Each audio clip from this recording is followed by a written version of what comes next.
رحم اللہ من قرأ الفاتحہ.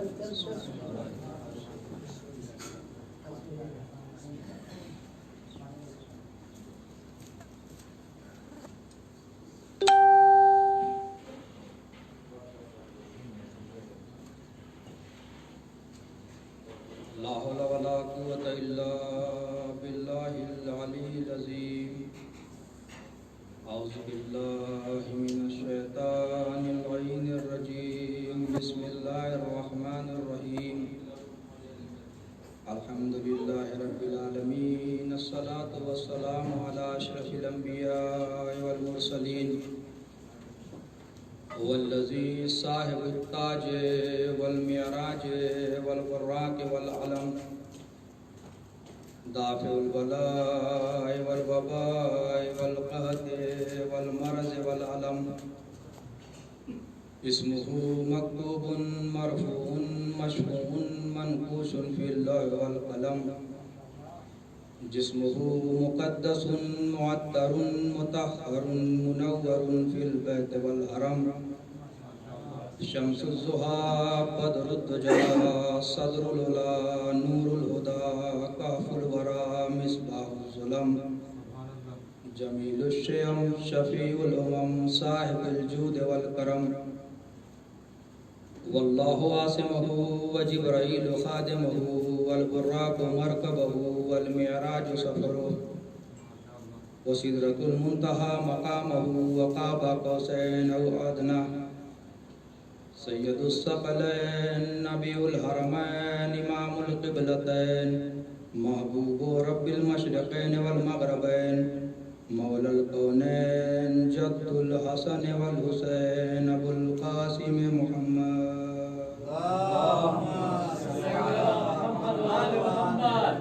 وعلى آل بیت الطیبین الطاہرین المعصومین المنتخبین المنتجبین.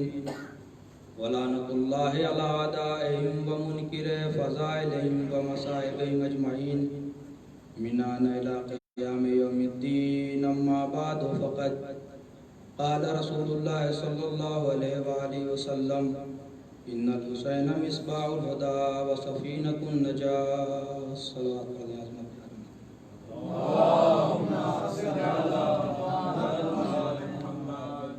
عزیزان گرامی، احساس وجود کا لازمہ شعور بندگی ہے، اور شعور بندگی کا تقاضا یہ ہے کہ موتی وجود یعنی مؤثر علی کل موجود لا یدرک الصفات قدیم بالذات خالق امکان و اکوان قادر و قدیر اور رحمان الرحیم پروردگار کی حمد و ستائش بہر صورت آسائش و آزمائش مثل تار نفس رواں دماں رہے. ہمارے لاکھوں سلام ہوں ان انوار ذویل کرام پر جن کی خصوصی عطا سے شعور حمد الہی عطا ہوا.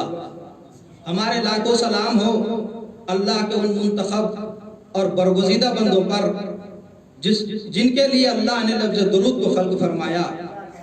ہمارے لاکھوں سلام ہو اللہ کے ان مصطفیٰ مرتضیٰ مجتبی بندوں پر جن کی ہر ادا کو اللہ نے شریعت بنا دیا، جن کے کھڑے ہونے کے انداز کو قیام کہا جاتا ہے، جن کے جھک جانے کے سلیقے کا نام رکوع کہا جاتا ہے، جن کے بیٹھنے کے انداز کو شریعت میں قعود کہا جاتا ہے، جنہوں نے زمین اور زبین جیسے اتصال سے سجدے جیسی عظیم عبادت کو قائم کیا.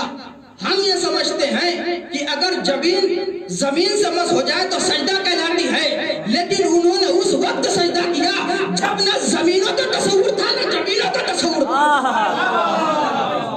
عزیزان گرامی، انہی خاص بندوں میں سے ایک نایاب بندہ ایک عظیم بندے کے لیے ارشاد فرما رہا ہے ان الحسین مصباح الہدی وسفینۃ النجاة.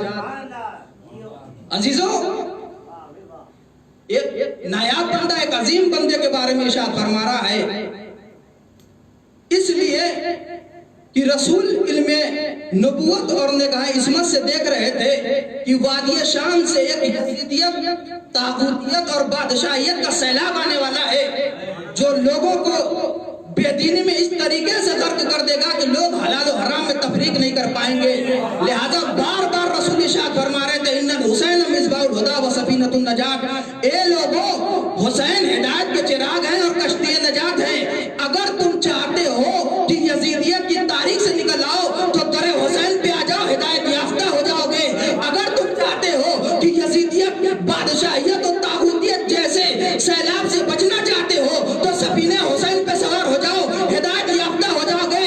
اس لیے کہ عزیزان گرامی حسین اس ذات کا نام ہے جو تمہیں ہدایت, جو تمہیں پہلے بچا کر تمہیں زندگی عطا کرے گا, پھر بعد میں تمہاری ہدایت کر کے تمہیں مومن بنا دے گا.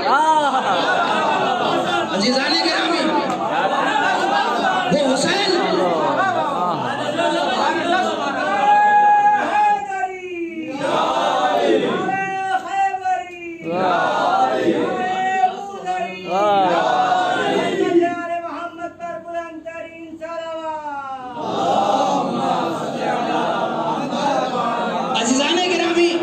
یہی وجہ ہے کہ ہم نے تاریخ کے ہزاروں دربار دیکھے, ہر مذہب کا کوئی نہ کوئی دربار ملا, لیکن ہر دربار میں کوئی نہ کوئی خامی ضرور نظر آئی. پوری کائنات میں صرف 2 ایسے دربار ہم نے دیکھے کہ جہاں پہ امیر و غریب اور بڑوں اور چھوٹے میں کوئی افتراق نہ کیا گیا. ان دروں میں سے ایک در کا نام خدا کا در ہے, دوسرا در حسین کا در ہے.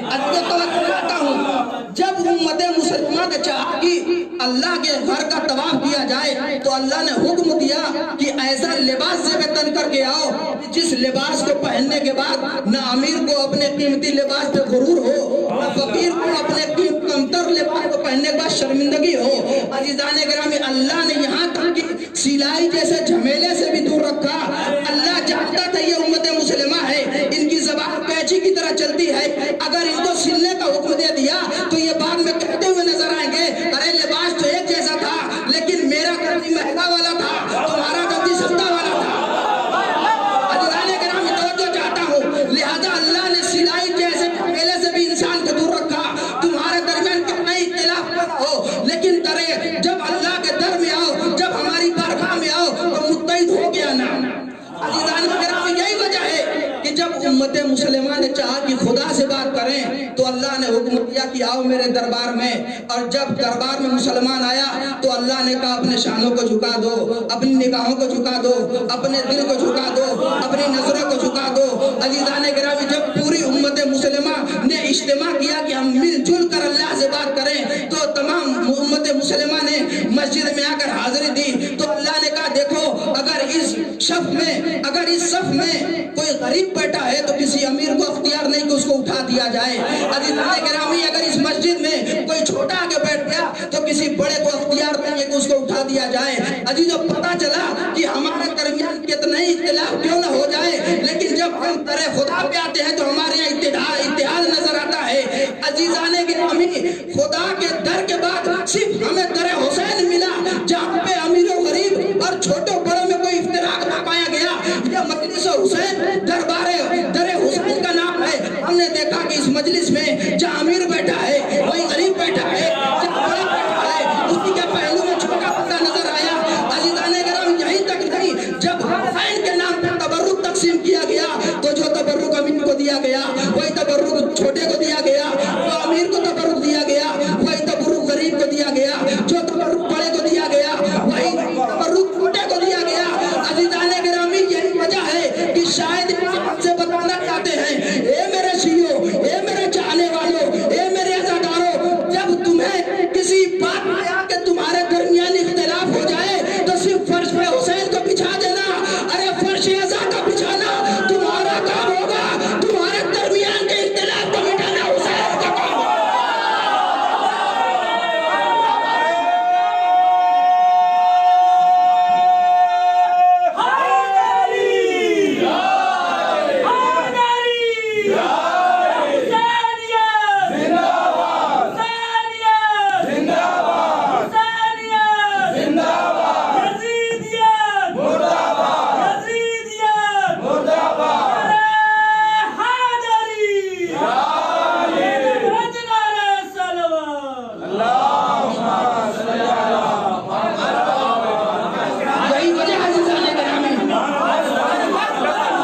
عالم دین سے کہا کہ مولانا آپ کے یہاں بڑا اتحاد نظر آتا ہے، آپ کے مذہب میں کوئی اختلاف نظر نہیں آتا. تو مولانا نے بھی دل میں سوچا کہ ہمارے یہاں تو بھائی بھائی میں اختلاف ہے، پڑوسی پڑوسی میں لڑائی چلتی ہے. لیکن انہوں نے چونکہ تعریف کی گئی مذہب کی، لہٰذا مولانا کا سینہ چوڑا ہو گیا، پھولے نہ سما رہے تھے. ایک مرتبہ پوچھا مولانا اتنا تو بتا دیں کہ ہمارے اتحاد آپ کو کیسے نظر آیا؟ عزیزان گرامی توجہ چاہتا ہوں، ایک سنی عالم دین نے شیعہ عالم دین سے کہا کہ آپ کیا اتحاد نظر آتا ہے؟ جب شیعہ عالم دین نے پوچھا کہ آپ کو ہمارے اتحاد کیسے نظر آتا ہے تو ایک سنی عالم دین کا جملہ آپ تک پہنچ جائے. عزیزان گرامی سنی عالم دین کہتا ہے کہ آپ کے اتحاد یوں نظر آتا ہے کہ ہم نے دیکھا جب عرش پر ماہ محرم کا چاند نمودار ہوتا ہے تو پوری شیعت فرش حسین پہ نظر آتی ہے. عزیزان گرامی اسی لیے شاعر نے کہا متحد رکھے ہے کل قوم کو تسبیح عزا، متحد رکھے ہے کل قوم کو تسبیح عزا، ڈور ٹوٹے گی تو دانے بھی بکھر جائیں گے.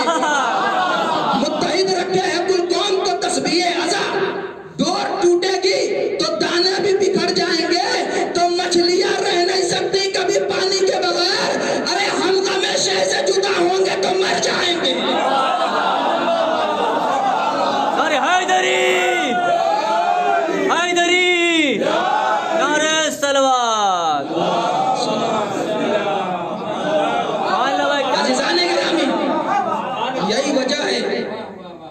ہم نے ہر مذہب میں جب جستجو اور دیکھنا چاہا تو ہر مذہب کی، سب جانتے ہیں کہ ہر مذہب کی گاڑی بزرگوں کے ہاتھوں میں ہے، ہر مذہب کا دار و مدار بزرگوں کے نحیف ہاتھوں میں ہے، ہر مذہب کی ذمہ داری بزرگوں کے نحیف کاندھوں پہ ہے.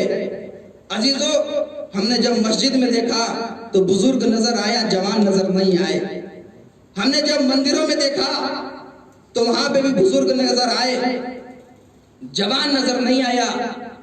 عزیزان گرامی ہر مذہب کا یہی المیہ ہے کہ ہر مذہب کا دار و مدار بزرگوں کے ہاتھوں میں ہے.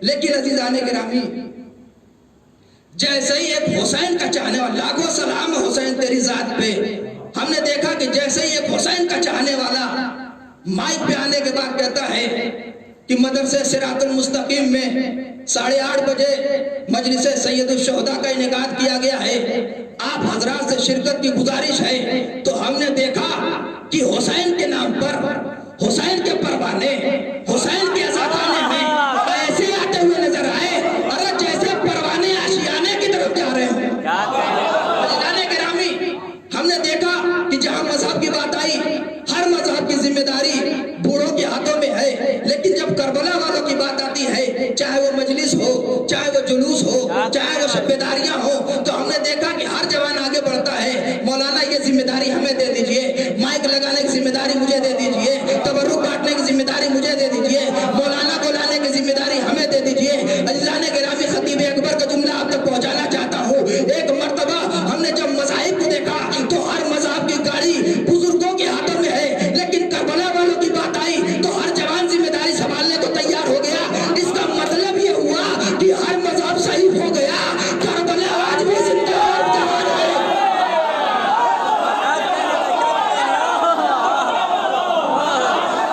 عزیزان گرامی ہم نے دیکھا ہر انسان صحیح ہو سکتا ہے، لیکن کربلا 1400 سال کے بعد بھی جوان نظر آتی ہے. عزیزان گرامی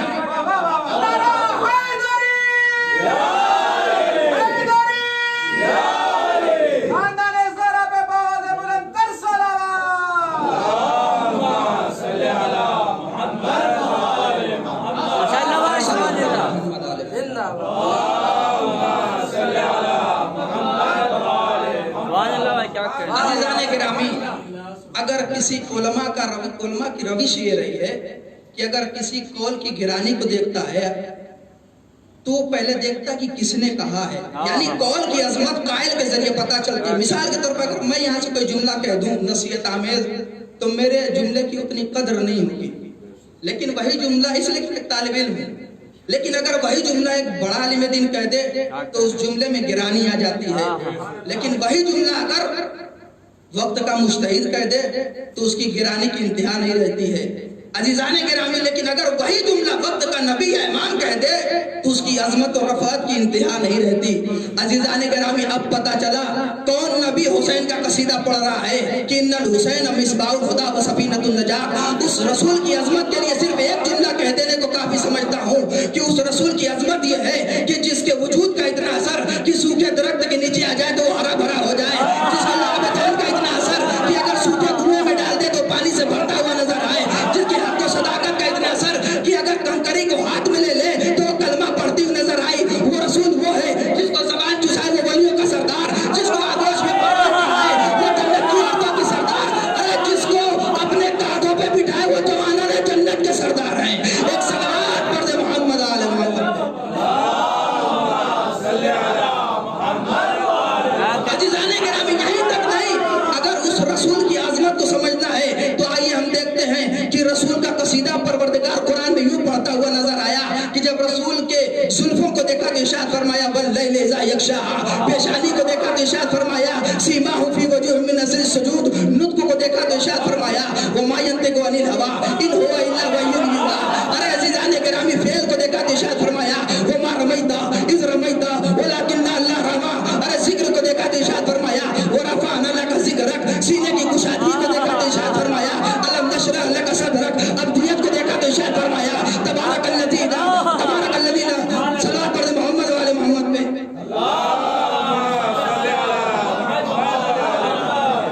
ابدیت کو دیکھا تو ارشاد فرمایا تبارک الذی کو صلوات پڑھ محمد والے محمد.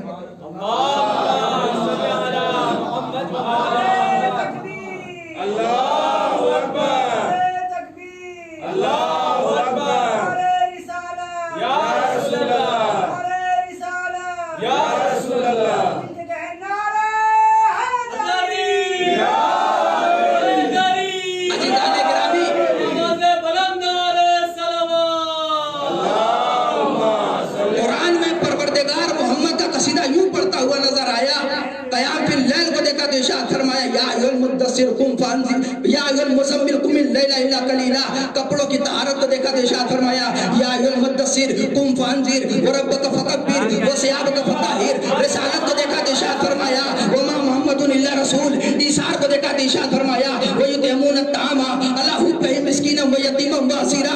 بیان کو دیکھا تو ارشاد فرمایا علمہ البیان. اخلاق کو دیکھا تو ارشاد فرمایا انک لعلی خلق عظیم. ابدیت کو عزیزان گرامی جب محمد کے معراج کو دیکھا تو ارشاد فرمایا سبحان الذی اسری بعبدہ لیلا من المسجد الحرام الی المسجد الاقصی. رسالت کو دیکھا تو ارشاد فرمایا وما محمد الا رسول. ارے قربت پیغمبر کو دیکھا تو ارشاد فرمایا وکان قاب قوسین او ادنی. ولایت کو دیکھا تو ارشاد فرمایا انما ولیکم اللہ ورسولہ والذین آمنوا الذین یقیمون الصلاۃ ویؤتون الزکاۃ وهم راکعون. عزیزان گرامی علم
اپنے خون سے سینچ کر اسلام کو زندگی عطا کی.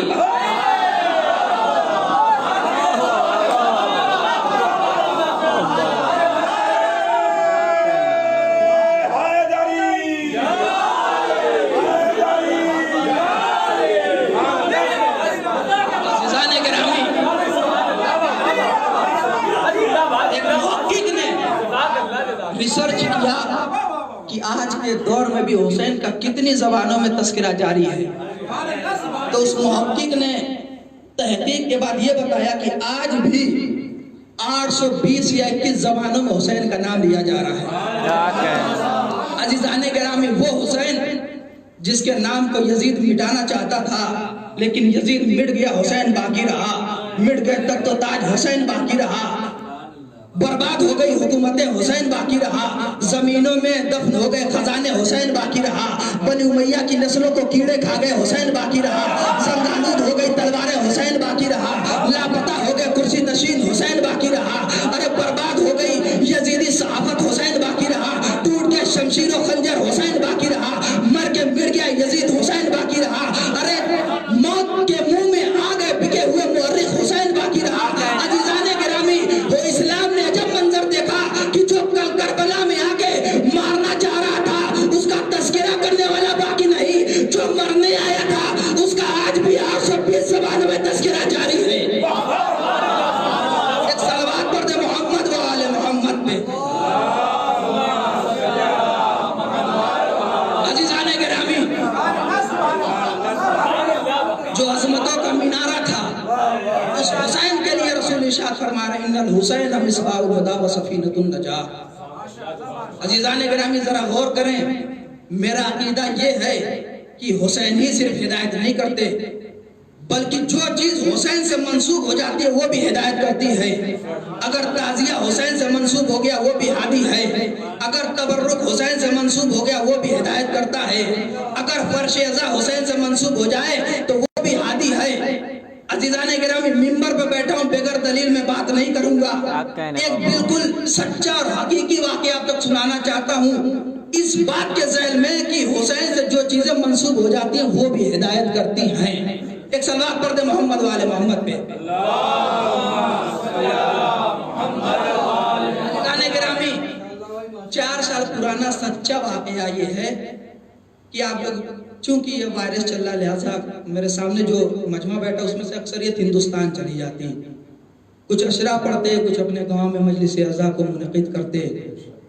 ویسے ہی ہر حسین کا چاہنے والا پردیس میں ہوتا ہے، لیکن جیسے ہی فلک پہ چاند نمودار ہوتا ہے تو ہر حسین کا چاہنے والا اپنے گھر کی طرف چلا جاتا. تبھی تو شاعر نے کہا، نکلا جو چاند ماہ محرم کا عرش پر، ایک بے وطن نے سب کو وطن میں بلا لیا.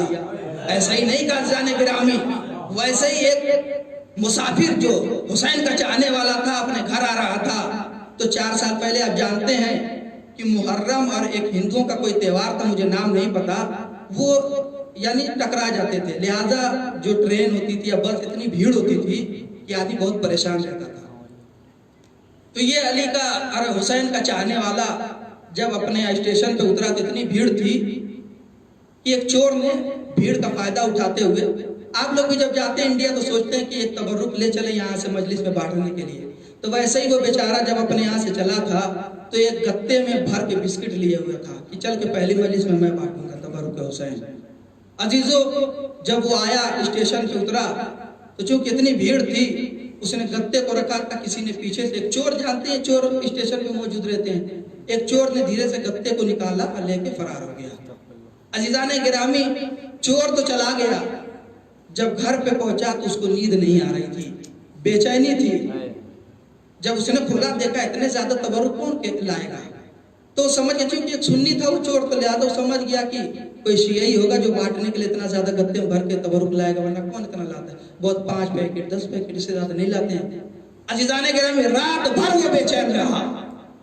صبح نمودار ہوئی، وہ پورا گتا لے کے ایک شیعہ عالم دین کے پاس آیا. آنے کے بعد کہتا ہے، مولانا میں بہت بڑا گنہگار ہوں. تو مولانا بھی شیعہ کے مولانا تھے، انہوں نے کہا میں بھی گنہگار ہوں. تو پریشان ہو کے کہتا، نہیں مولانا، میں جو گنہگار ہوں اس کی معافی نہیں ہے. کہا کیا کہتے، کیا کر دیا تھی نے؟